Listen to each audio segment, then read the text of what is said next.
dosen penguji UPI.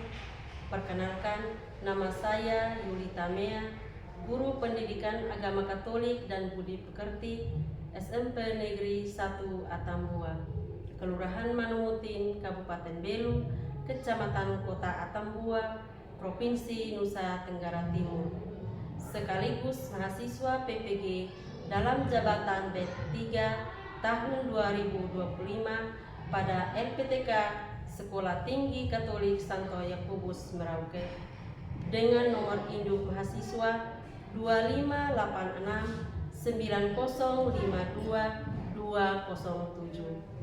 Pada hari ini, Sabtu 11 Oktober 2025, saya akan melaksanakan uji kinerja mata pelajaran Pendidikan Agama Katolik dan Budi Pekerti kelas 8 semester ganjil dengan materi Yesus Pemenuhan Janji Allah. Berikut ini video ukin saya. Selamat menyaksikan. Selamat pagi anak-anak. Selamat pagi, Bu. Siap? Risa. Selamat pagi, Bu Guru. Selamat pagi, apa kabar hari ini? Luar biasa. Mari kita tepuk semangat.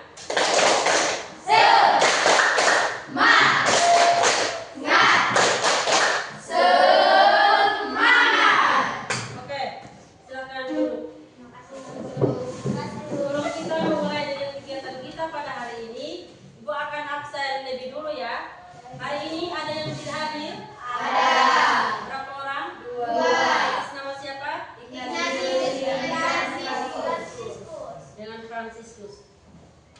Oke, baik. Tujuan pembelajarannya yaitu peserta didik mampu memahami ajaran gereja tentang makna Yesus Kristus sebagai Allah yang menjelma menjadi manusia, yang mengatakan kerajaan Allah melalui sabda dan tindakan, sehingga makin bersyukur atas nilai-nilai kerajaan Allah yang diwartakan Yesus.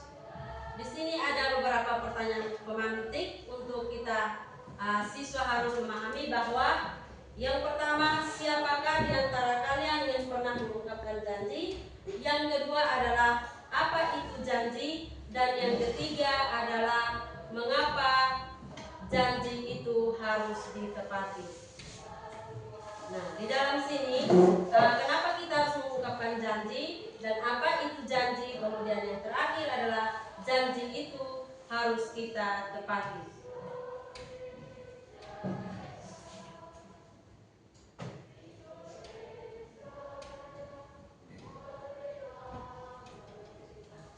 Di sini ada Ibu akan menayangkan video yang kalian amati video tersebut. Kemudian Ibu akan meminta beberapa orang untuk menjawab pertanyaan-pertanyaan di bawah ini dengan secara lisan ya.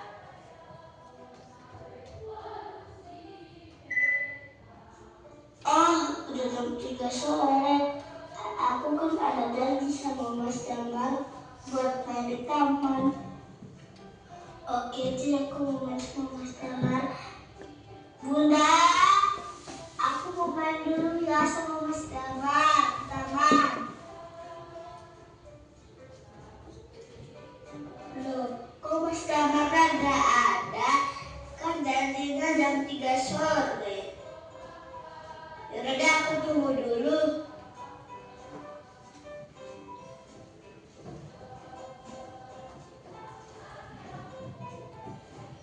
Loh, Damar, katanya jam 3 sore kamu ada janjian sama si Ucil main sama-sama di taman. Oh iya, aku lupa. Ini udah jam 4 sore lagi. Udah telat. Ya udah, aku mau nonton TV aja deh. Lebih baik kamu ngasih kabar dong kalau kamu gak jadi ketemuan. Siapa tahu sekarang ini si Ucil lagi nunggu kamu di taman dari tadi. Janji itu harus ditepatin. Kalau misalkan ada halangan, sebaiknya kamu bergegas untuk menghubungi dia. Kasian juga ya gue kalau ternyata si Ucil udah nungguin aku. Udah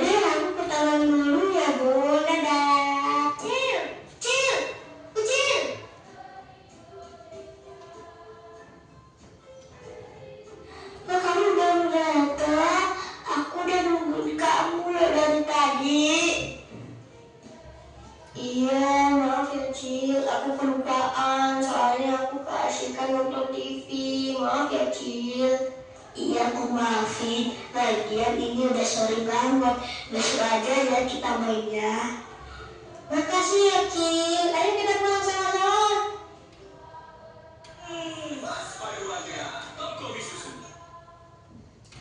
Oke, setelah kita menonton video tadi, ada beberapa pertanyaan penuntun yang harus kalian tahu.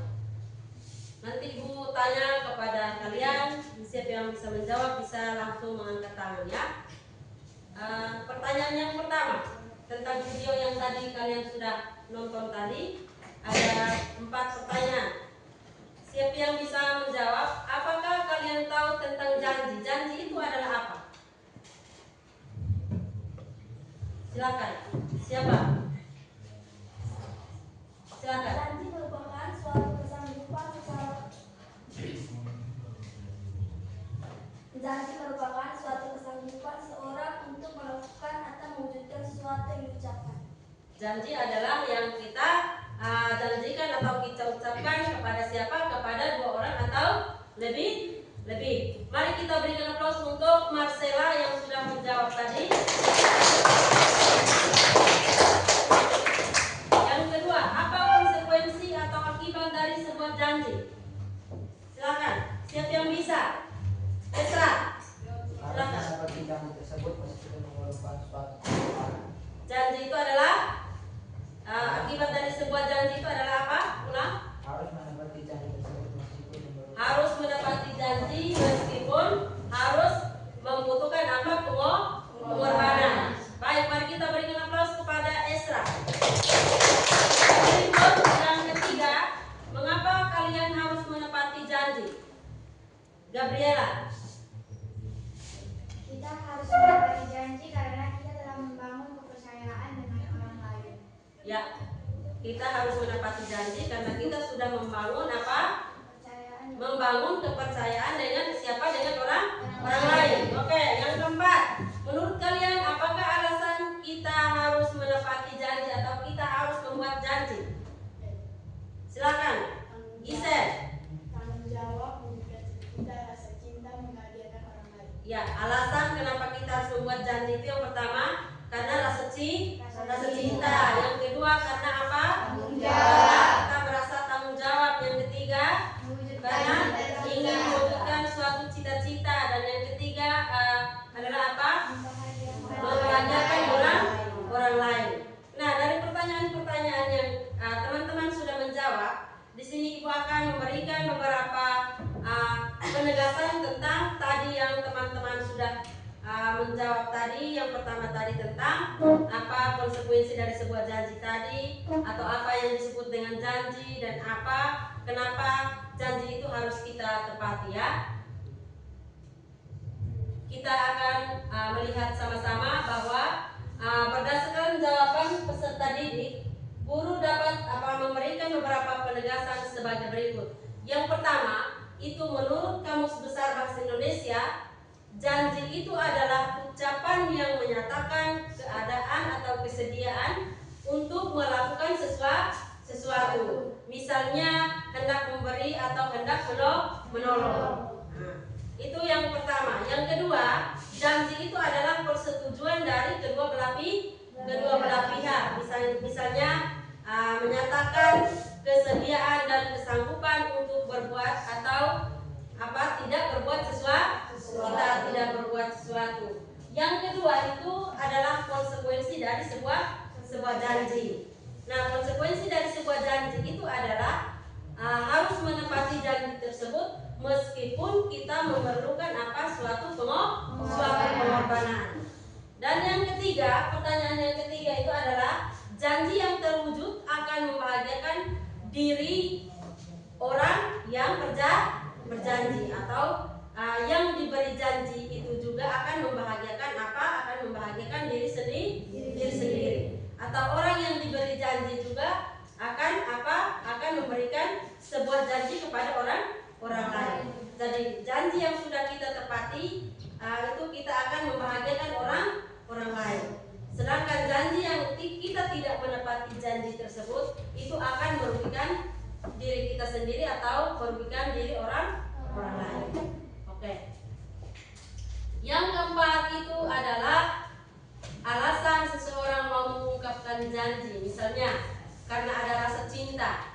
Nah, misalnya dia mungkin rasa cinta dengan seseorang, tetapi dia mengungkapkan perasaannya, tapi dia masih merasa malu. Dia masih merasa malu. Kemudian yang kedua itu ingin membahagiakan orang lain. Nah, kita membahagiakan orang lain itu contoh, kita membahagiakan orang tua kita. Kita akan berjanji bahwa saya akan membahagiakan orang tua dengan semester depan saya harus mendapatkan juara. Nah, itu kita akan membahagiakan orang lain, atau kita akan membahagiakan keluarga kita, atau orang tua kita. Nah, yang ketiga ingin mewujudkan suatu cita-cita. Nah, contohnya seperti ingin mewujudkan suatu cita-cita ini, contohnya seperti engkau mau cita-cita mau jadi dokter, maka engkau harus belajar materi-materi yang akan dituangkan di dalam perkuliahan seperti kedokteran, ya toh. Itu kita akan Kita akan mewujudkan suatu cita-cita. Maka kita harus berjanji kepada orang tua kita bahwa kita harus berusaha untuk belajar. Kemudian yang keempat, karena rasa tanggung jawab terhadap apa yang sudah kita lakukan. Itu ada beberapa rangkuman yang harus kita tahu. Kemudian yang berikut, Ibu akan membagikan peserta didik dalam 4 kelompok untuk kita mendalami makna janji dengan membaca 4 bacaan kitab suci yang dialami dari perikop berikut. Silakan duduk dalam bentuk kelompok, ya. Silakan.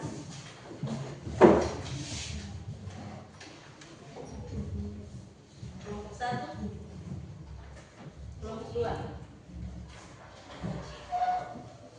3, 4. Silakan. Sudah berikan RKPD, silakan mengerjakan. Kelompok 1 dia mengerjakan nomor 1. Sedangkan kelompok 2 dia mengerjakan nomor 2. Yang ketiga itu adalah kelompok 3, dan yang keempat adalah kelompok 4. Silakan. Ibu berikan waktu 20 menit, ya. Setelah itu kita presentasi, ya, setiap kelompok. Silakan.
mempresentasikan hasil diskusi mereka ya.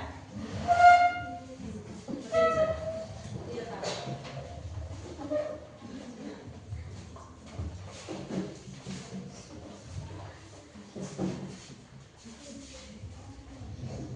Selamat pagi Bapak Ibu Guru, selamat pagi teman-teman.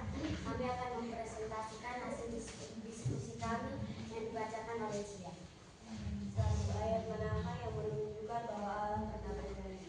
Jawab pertanyaan dalam hidup kepercayaan yang menunjukkan janji Allah akan hadir dengan juru selamat antara lain 1 Yesaya bab 7 ayat 14. Sebab itu Tuhan sendirilah yang akan memberikan kepadamu suatu pertanda.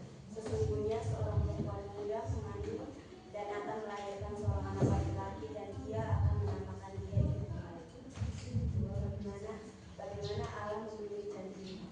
Jawab, janji Allah selalu terpenuhi dalam diri Yesus Kristus yang turun ke dunia dalam wujud manusia untuk menebus dosa-dosa manusia. Sekian hasil presentasi kami. Terima kasih dari waktu yang diberikan waktu kepada kami. Mari kita berikan aplaus kepada kelompok 1. Yang berikut kelompok 2. Kelompok 2.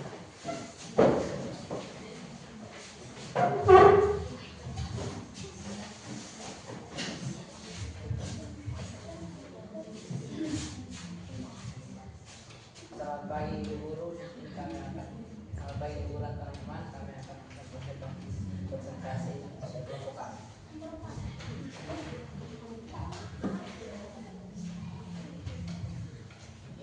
Berdasarkan bacaan kitab suci di atas, hal apa sajakah yang menunjukkan ciri kemanusiaan Yesus?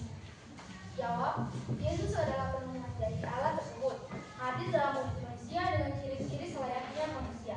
Seperti Yesus memiliki sosial dalam keluarganya, yang berarti hidup dalam sejarah manusia. Nenek moyang Yesus adalah Abraham. Matius 1 ayat 1 sampai 17. B. Yesus dilahirkan dari rahim Ibu Maria. Lukas bab 2 ayat 1 sampai 7. C. Yesus berjenis kelamin laki-laki. Lukas bab 2 ayat 1 sampai 7. Nomor 4, hal apa saja yang menunjukkan keilahian Yesus? 1. Injil Yohanes menyebutkan Yesus itu adalah Koneksi Bluetooth dihentikan. 1 Koneksi Bluetooth berhasil. Yohanes bab 1 ayat 1 sampai 14. B. Pada waktu kelahiran Yesus, para malaikat menyatakan, hari ini telah lahir bagimu juru selamat, yaitu Kristus Tuhan, di kota Daud. Lukas bab 2 ayat 10 sampai 11. Para bala tentara surga juga memuji Allah. Kemudian bagi Allah di tempat yang maha tinggi dan damai sejahtera. Sekian presentasi kelompok kami. Mari kita berikan aplaus kepada kelompok 2.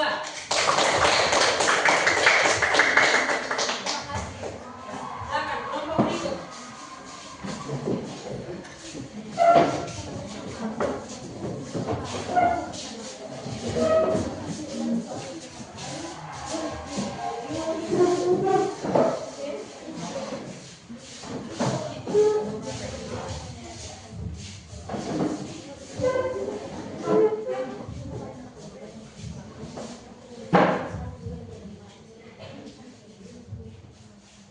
Selamat pagi Bu Guru dan teman-teman.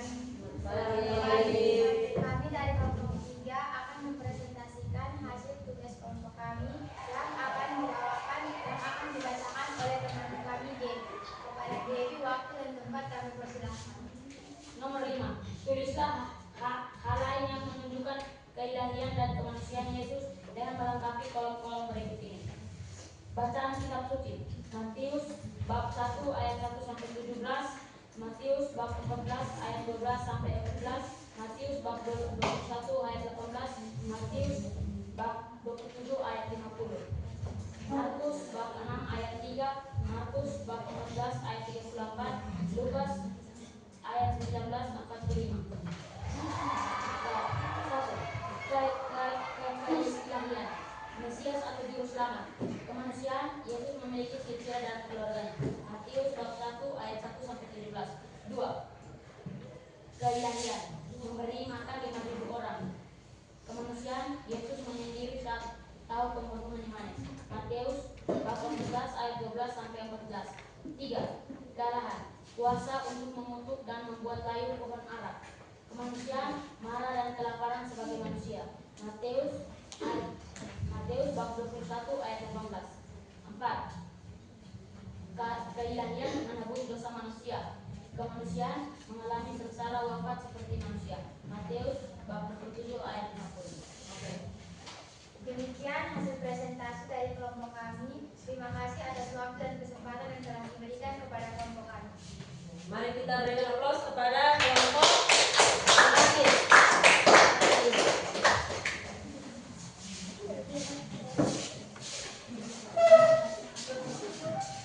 Oke, baik. Setelah kita mendengarkan hasil diskusi dari setiap kelompok, di sini Ibu akan menyimpulkan beberapa penjelasan tentang hasil presentasi yang kalian sudah mempresentasikan tadi. Jadi yang pertama itu pernyataan dalam kitab suci itu menunjukkan janji Allah akan hadirnya juru selamat. Itu dalam Injil kitab Yesaya bab 14 ayat bab 7 ayat 14. Sebab itu Tuhan sendirilah yang akan memberikan kepadamu satu pertanda, sesungguhnya seorang perempuan muda akan mengandung dan akan melahirkan seorang anak laki-laki, dan ia akan menamakan dia siapa? Immanuel. Yang berikut tadi, janji Allah telah terpenuhi dalam hidup diri Yesus Kristus yang turun ke dunia dalam mewujudkan manusia untuk menebus dosa manusia. Yang berikut tadi tentang keilahian dan kealahan Yesus. Jadi kita lihat yang pertama tadi tentang ciri-ciri kemanusiaan Yesus. Ciri-ciri kemanusiaan Yesus yang pertama tadi tentang apa? Yesus memiliki silsilah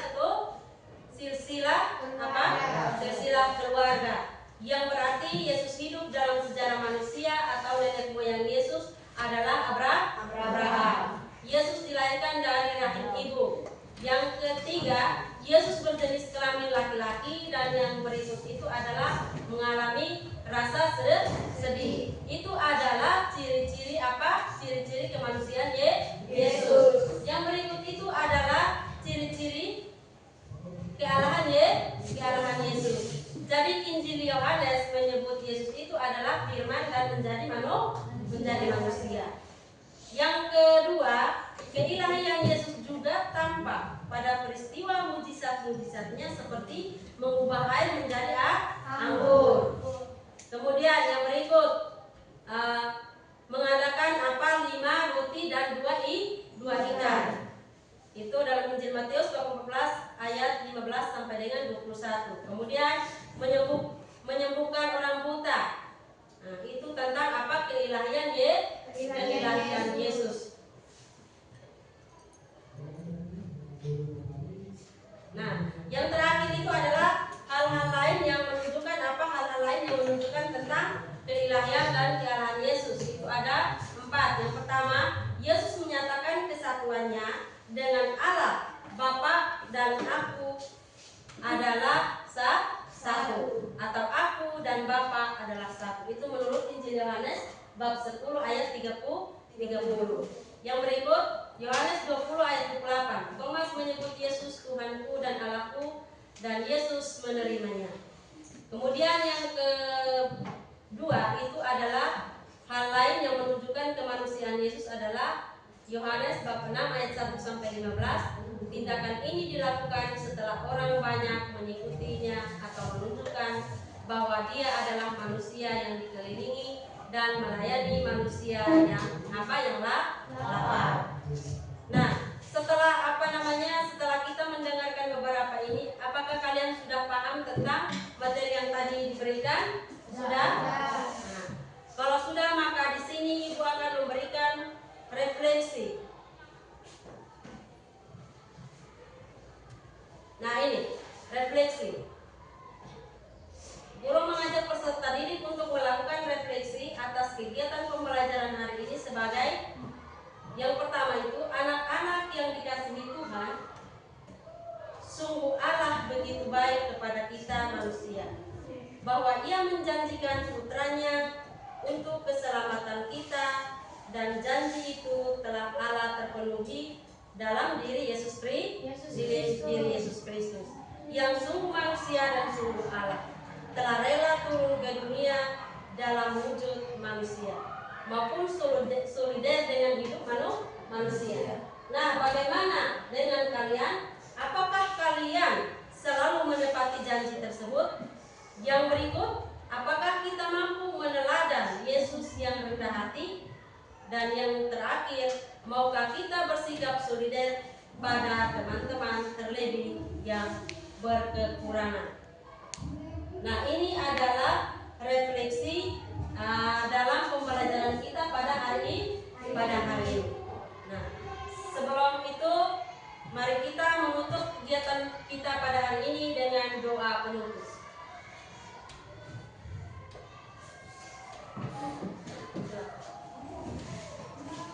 Guru dan teman-teman, dalam Bapa dan Putra dan Roh Kudus. Amin. ya Tuhan Yesus, kami berterima kasih karena Engkau telah menyelamatkan kami dari awal pelajaran hingga akhir pelajaran. Sekarang kami ingin pulang ke rumah kami masing-masing. Lindungilah kami agar sampai ke rumah kami masing-masing dengan selamat. Dan kuduskan kami. Amin. Dalam Bapa Dan Putra dan Roh Kudus. Selamat siang semua. Selamat siang, Ibu. Ibu. Siap.